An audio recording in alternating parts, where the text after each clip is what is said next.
वालेकुम स्टूडेंट्स। आज हमने स्टडी करना है feedback mechanism and disorder of nervous system. ठीक है, तो जैसे हमने लास्ट लेक्चर में देखा था कि हार्मोन्स ग्लैंड हमने पढ़े थे और उनके हार्मोन्स, फिर उनके फंक्शन देखे थे। इसी तरह इसी के साथ रिलेट करके हम नेक्स्ट देख रहे हैं फीडबैक मैकेनिज्म।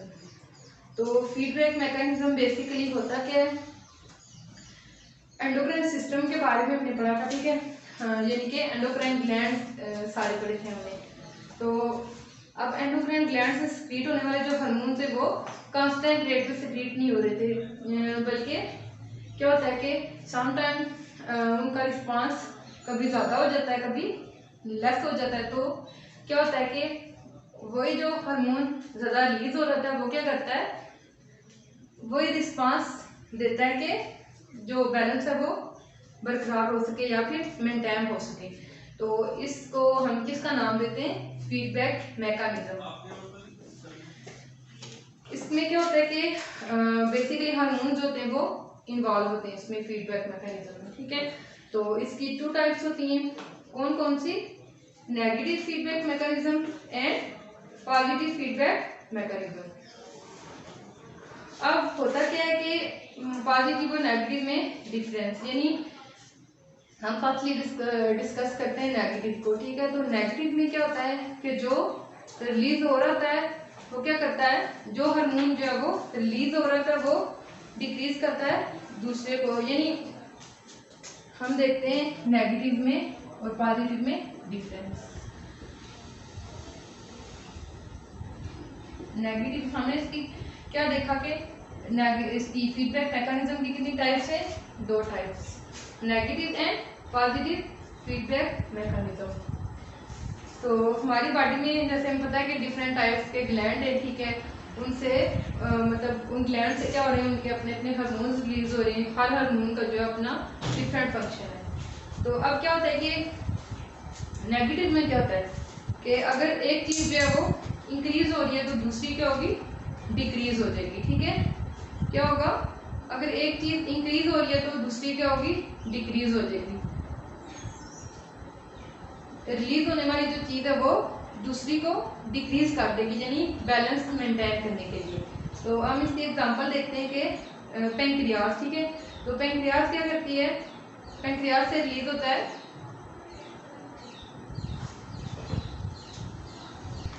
जैसे कि हमें पता है कि पेंक्रियास का फंक्शन क्या होता है, ये मेंटेन करता है ब्लड ग्लूकोज लेवल को बॉडी में।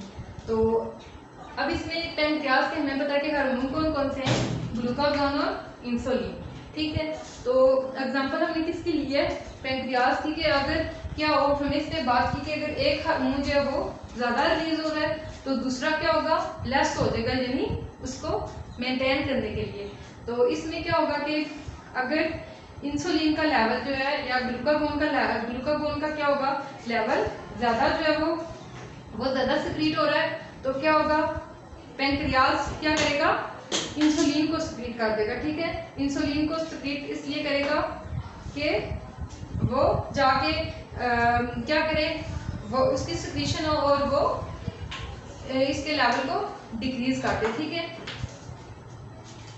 अब जैसे जैसे इंसुलिन का लेवल बढ़ता जाएगा तो ग्लूकागॉन क्या करेगा, ग्लूकागॉन जो है वो पेंक्रियास जो है वो स्टिमुलेट करेगा लीवर को कि वो क्या सिक्रीट करे, ग्लूकागॉन। ठीक है, यानी एक चीज जो है वो दूसरी को क्या कर रही है, इनहिबिट कर रही है। ठीक है, और दूसरी जो है वो क्या कर रही है, एक की आउटपुट यानी उससे अगले की जो आउटपुट क्या कर रही है, डिक्रीज कर रही है। ठीक है, हमने क्या देखा, नेगेटिव में क्या होता है, एक चीज बेसिकली इसमें पॉजिटिव और नेगेटिव में डिफरेंस क्या है, इसमें क्या होता है, अगर नेगेटिव में अगर एक चीज इंक्रीज कर रही है तो दूसरी का कर रही है डिक्रीज। ठीक है, इसके बाद पॉजिटिव में क्या होता है, अगर एक चीज इंक्रीज कर रही है तो दूसरी भी क्या करेगी, इंक्रीज करेगी। ठीक है, इसमें हमने एग्जांपल ली इंसुलिन की कि अगर इंसुलिन जो है वो ज्यादा अमाउंट में क्या होगी, रिलीज हो रही है तो पेंक्रियास क्या करेगी, लीवर को स्टिमुलेट करेगी कि वो क्या करे, हार्मोन जो है वो ग्लूकागॉन रिलीज करे। ठीक है,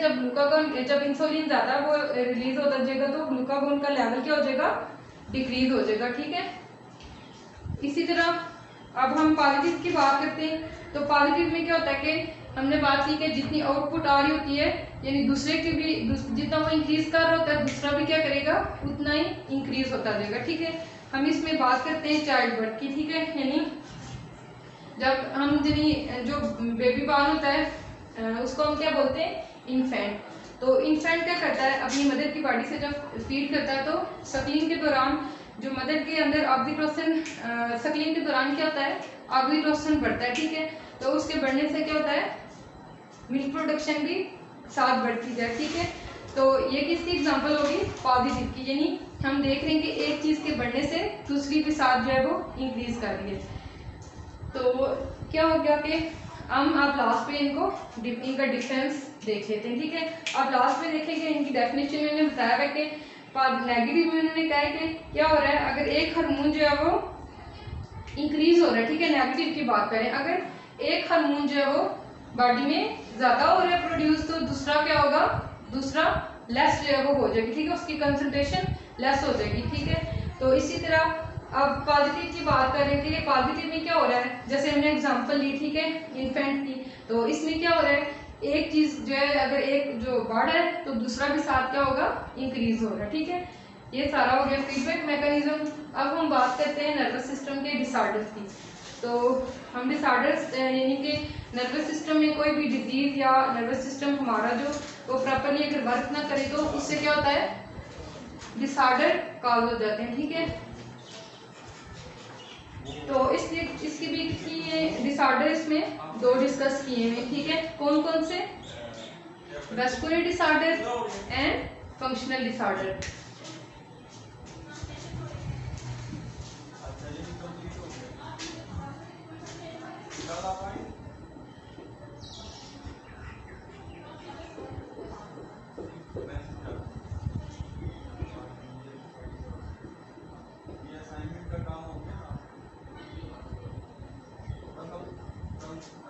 अब वैस्कुलर डिसऑर्डर है जो ये किस वजह से होता है, यानी हमारे मसल में अगर कोई प्रॉब्लम आ जाए, ठीक है, यानी प्रॉपर्ली वो वर्क ना करे तो इसको हम किसका नाम देंगे, वैस्कुलर डिसऑर्डर। ठीक है, इसके एग्जांपल हम एग्जांपल के लिए क्या लेते हैं, पैरालिसिस।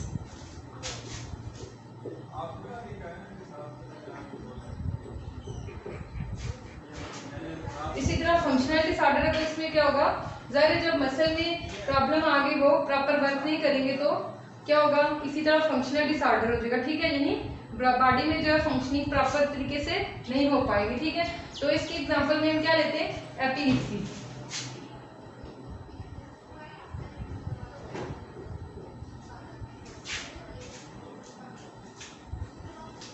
अब वैस्कुलर डिसऑर्डर में हम देखते हैं कि होता क्या है।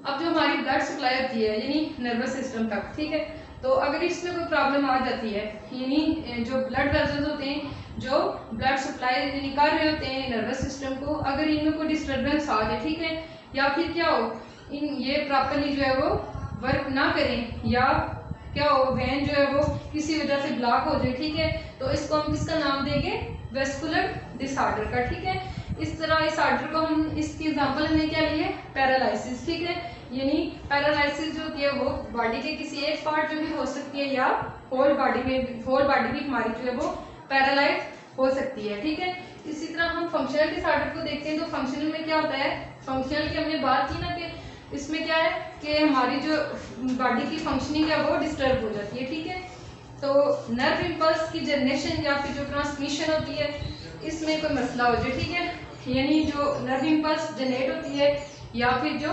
ट्रांसमिट हो रही होती है एक जगह से दूसरी जगह, तो अगर उसमें कोई प्रॉब्लम आ जाए तो उस वजह से क्या होता है, फंक्शनल डिसऑर्डर क्रिएट हो सकता है। ठीक है, तो इस डिसऑर्डर को हम किसका नाम देते हैं, एपिलेप्सी का। अब हम डिस्कस करते हैं इसको, पैरालिसिस को और एपिलेप्सी को। तो बहुत से जो है मसल ग्रुप्स होते हैं वो क्या करते हैं, अपना फंक्शन जो है वो लॉस कर देते हैं। ठीक है, क्योंकि हमारी जो, अब हम अपनी आम की बात करते हैं, ठीक है, तो अगर क्या हो हमारी, हम इसकी एग्जांपल ले रहे हैं वैस्कुलर डिसऑर्डर की। ठीक है, तो वैस्कुलर डिसऑर्डर में हमने बात की कि क्या होता है, बहुत से जो मसल ग्रुप होते हैं वो अपनी क्या करते हैं, फंक्शन लॉस कर देते हैं। ठीक है, तो एग्जांपल में हमने लिया कि आर्म, ठीक है, हम अपनी आर्म की बात करते हैं कि इसी तरह लेग का भी यही होता है सेम केस, या फिर और बॉडी का कोई पार्ट। तो आर्म की बात कर रहे हैं हम कि क्या होता है, ये ब्लड सप्लाई अगर हमारी आर्म में रुक जाए, ठीक है, जो जिसमें नर्वस सिस्टम तक हमारा जो है ब्लड को लेके जाना होता है, ठीक है, अगर ब्लड सप्लाई हमारी रुक जाती है तो उसके ब्लड में क्या होता है, हमारी जो आर्म होती है वो काम करना छोड़ देती है, ठीक है, यानी इसमें बहुत से मसल जो होते हैं वो एसोसिएट हुए होते हैं, ठीक है। तो अब ये मसल जाहिर है एसोसिएट हुए होते हैं, एक साथ वर्क कर रहे होते हैं, ठीक है। तो अब जाहिर है मूवमेंट जो हो रही होती है वो किस वजह से होती है, ब्लड सप्लाई अगर प्रॉपर जो है वो ब्लड सप्लाई हो रही है नर्वस सिस्टम तक, तो तभी हमारी मूवमेंट भी हो सकेगी ना। तो अगर ये ब्लड सप्लाई हमारी रुक जाती है, यानी जो सप्लाई कर रही है वेसल्स नर्वस सिस्टम को, तो उसमें कोई प्रॉब्लम आ जाए तो क्या होगा, जाहिर है हमारी आर्म जो है वो डैमेज हो जाएगी, उसका प्रॉपर जो है वो फंक्शनिंग परफॉर्म नहीं करेगी, तो हमारी जो आर्म है वो क्या हो जाएगी, पैरालाइज हो जाएगी, या फिर जिस हम कह सकते हैं कि डेड हो गई है। तो अब इसके रिजल्ट में क्या होगा, ये फर्दर डैमेज होती है, ब्रेन और स्पाइनल कार्ड फिर कंट्रोल नहीं कर पाते, ठीक है। क्या होता है, यानी जब हम बात कर रहे हैं कि हम वेस्कुलर डिसऑर्डर में बात कर रहे हैं मसल्स की, ठीक है, तो अब क्या होगा, हमने बात की कि अगर प्रॉपर सप्लाई नहीं मिल रही नर्वस सिस्टम तक, ठीक है, नहीं हो रही, तो हमारी आर्म जो है वो डैमेज हो जाएगी, ठीक है। अब अगर ये अभी तो हमारी आर्म डैमेज हुई, ठीक है, अगर ये ज्यादा जो है वो बढ़ना शुरू कर दे तो क्या होगा, हमारा ब्रेन और स्पाइनल कार्ड इसको कंट्रोल नहीं कर सकेगा। तो नर्वस सिस्टम की हम जब बात करें यानी ब्रेन और स्पाइनल कार्ड की, तो क्या होता है, हमारी पूरी बॉडी को यही कंट्रोल कर रहे थे, और कंट्रोल भी तभी करते हैं जब ब्लड सप्लाई इनको प्रॉपर मिल रही होती है, ठीक है। नर्वस सिस्टम को ब्लड सप्लाई भी, तो अगर ब्लड सप्लाई ये रुक जाती है, ठीक है, तो इसके रिजल्ट में क्या होता है, जो न्यूरॉन्स है, ठीक है, जो न्यूरॉन्स प्रेजेंट होते हैं वो ट्रेवल नहीं कर सकेंगे, ठीक है। तो जिस पार्ट से वो ट्रेवल नहीं कर सकेंगे वो पार्ट हमारी बॉडी का डेड हो जाएगा या फिर पैरालाइज हो जाएगा। तो ये किस सूरत में होता है, यानी पोलियो वायरस का जो पॉइजन होता है, ठीक है, अगर वो पॉइजन हमारी जो पोलियो वायरस हमारी जो है बॉडी में एंटर हो जाए, या फिर उसकी वजह से कोई ऐसा क्लॉट जो ब्लड वेसल में बन जाए, ठीक है, क्या हो, यानी इस पॉइजन ये पॉइजन क्या करे, या फिर ब्लड वेसल में क्लॉट हो जाए, यानी जम जाए, तो क्या होगा, वहां से भी ब्लॉकेज कर देते हैं, ठीक है। अब क्या हम बात कर रहे हैं पोलियो वायरस की, हमने बात की कि ये पोलियो वायरस की वजह से भी हो सकता है, ठीक है, यानी कि अब हमारे बॉडी पार्ट में हमारे जो वेसल्स हैं उनमें क्या हो जाए, ये पॉइजन एंटर हो जाए, तो वहां पे क्या हो जाए, क्लॉट हो जाए, ठीक है। तो अब इस क्लॉट की वजह से क्या हो जाएगा, हमारे जो वेसल्स हैं वो उनमें ब्लॉकेज हो जाएगी या फिर वो बंद हो जाएगी, ठीक है। तो इस तरह इस ब्लॉकेज की वजह से ब्लड जो है वो प्रॉपरली पास नहीं हो पाएगा, जिसकी वजह से बहुत से प्रॉब्लम आ जाएंगे। तो बाज़ औक़ात क्या होता है कि वेसल फटने का भी खतरा हो सकता है, ठीक है। अब स्ट्रोक की बात करते हैं, तो जब हम बात कर रहे हैं कि क्या होगा, वेसल जो है वो फट जाएगी, ठीक है, तो इसको हम किसका नाम देंगे, स्ट्रोक का या फिर अटैक का, ठीक है। तो ब्रेन जो है हमारा अगर क्या हो, ब्लड लेकर यानी जो वेसल जो ब्लड लेके जा रही है, ठीक है, उनमें अगर कोई डैमेजिंग हो जाए या कोई नुकसान हो जाए या फिर कोई डिस्टर्बेंस हो जाए, तो उससे क्या होगा, जिस वजह से ब्लड सप्लाई हमारी जो रुक जाती है, तो उसको हम किसका नाम देंगे, यानी उसे भी स्ट्रोक हो सकता है, ठीक है। हमने पहले कहा कि जो ब्लड वेसल मतलब जो पोलियो वायरस की हमने बात की कि उससे जो टॉक्सिन प्रोड्यूस हो रहा है, ठीक है, उसकी वजह से भी क्या होता है, वेसल्स में क्लॉट हो जाता है, ठीक है। तो उस क्लॉट की वजह से क्या होता है, वो वेसल हमारी ब्लॉक हो जाती है, ठीक है, उससे हमारी जो वेसल्स है ब्लड वेसल्स उनके फटने का भी खतरा होता है, जिसको हमने किसका नाम दिया, स्ट्रोक का या फिर अटैक का।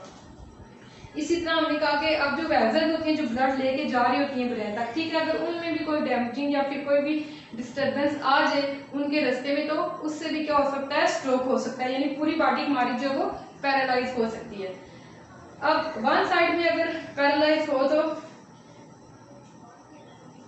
पैरालाइसिस की हमने क्या बात की थी कि पैरालाइसिस जो है हमारी बॉडी के किसी एक पार्ट में भी हो सकती है और हमारी पूरी बॉडी भी, यानी अगर एक पार्ट जो है वो पैरालाइज हुआ, ठीक है, उस पर कंट्रोल नहीं हो पा रहा, ठीक है, तो उससे क्या होगा, जब दायरा कंट्रोल नहीं हो रहा तो पूरी बॉडी पैरालाइज हो जाएगी। तो आहिस्ता आहिस्ता क्या होगा, ये बढ़ती जाएगी, ठीक है, और एक साइड, पहले तो एक साइड जो वो डेड होगी, ठीक है। यानी हमने बाजू की इसमें एग्जांपल ली थी, हम किसी की भी, हम लेग की भी ले सकते हैं, ठीक है। तो क्या होगा, जाहिर है आहिस्ता आहिस्ता ये बढ़ती जाएगी, यानी हमारे जो बॉडी पार्ट है वो डेड होना स्टार्ट हो जाए, एक से आगे कंटिन्यूसली बाकी भी जो है वो डेड होते जा रहे हैं, ठीक है। तो लास्ट पे क्या होगा, पूरी बॉडी जो है वो पैरालाइज हो जाएगी। अब हम लिम्स की बात करें, हमारी जो फिंगर्स की हैं, ठीक है, तो इनमें भी क्या होता है, ये भी पैरालाइज हो सकती है। हम समटाइम कहते हैं कि हमारे जो हाथ है वो सो गए या कुछ इस तरह, तो उनमें भी क्या होता है, वो भी पैरालाइज हो सकती है। ये सारा वेस्कुलर डिसऑर्डर के बारे में हमने स्टडी किया। अब हम बात करते हैं फंक्शनल डिसऑर्डर की, जिसमें हमने एग्जांपल ली थी कि हमारी जो ब्लड वेसल्स हैं वो क्या हो जाती हैं, उनमें कोई डैमेज या डिस्ट्रक्शन आ जाए।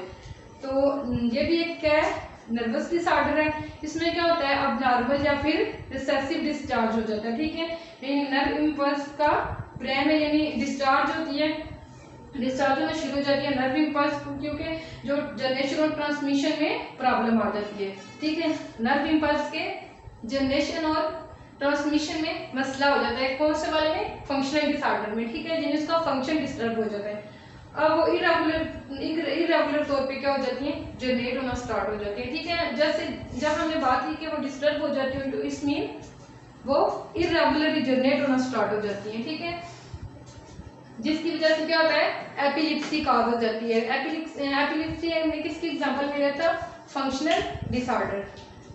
तो बाद का क्या होता है, पेशेंट जो है वो गनुदगी की हालत में चला जाता है, यानी उसको होश ही नहीं रहती। तो एपिलेप्सी में जो होता है ब्रेन हमारा वो सम टाइम, मतलब किसी टाइम के लिए, जब ये एपिलेप्सी का जो है वो होता है अटैक, तो हमारा जो ब्रेन है वो कुछ टाइम के लिए अपना काम करना छोड़ देता है, ठीक है। इसके बाद ब्रेन क्या होता है, या फिर प्रॉपरली अपना वर्क परफॉर्म नहीं कर सकता। तो जो यंगर पीपल है, ठीक है, उनमें एपिलेप्सी या तो जेनेटिकली होती है या फिर डेवलपमेंटल कॉज की वजह से भी हो सकती है। तो कुछ ऐसे लोग होते हैं कि जिनकी एज जो है वो 40 से अबव जब होती है, तो उनका ब्रेन, यानी उनके ब्रेन में क्या हो जाता है, ट्यूमर बन जाता है, ठीक है। अब ट्यूमर किस वजह से होता है, ट्यूमर जो है वो अनकंट्रोल जो है वो ड्रीन हो जाती है सेल की, ठीक है। तो उस वजह से क्या बनता है, ट्यूमर बन जाता है, ठीक है। अब तो ये भी किसका काज बनता है, ट्यूमर जो है ये एपिलेप्सी का। जाहिर है ब्रेन में ट्यूमर हो गया तो वो उसकी फंक्शनिंग को डिस्टर्ब कर देगा। अब इसका ट्रीटमेंट में हम देखते हैं, तो ट्रीटमेंट इसका अभी तो कोई प्रॉपर नहीं है, लेकिन कुछ मेडिसिन वगैरह जो है वो यूज करके हम इसके अटैक से बच सकते हैं, ठीक है। लाइक एंटी ड्रग्स होती हैं कुछ, तो उनको यूज करते हुए हम इनको क्योर कर सकते हैं। प्रॉपर ट्रीटमेंट तो नहीं है, लेकिन यह है कि इसके अटैक से बचने के लिए मेडिसिन जो है वो यूज कर सकते हैं। तो ये था सारा फीडबैक मैकेनिज्म और डिसऑर्डर ऑफ नर्वस सिस्टम के रिलेटेड। होप आप लोगों को समझ आ गई होगी। थैंक्स अल्लाह।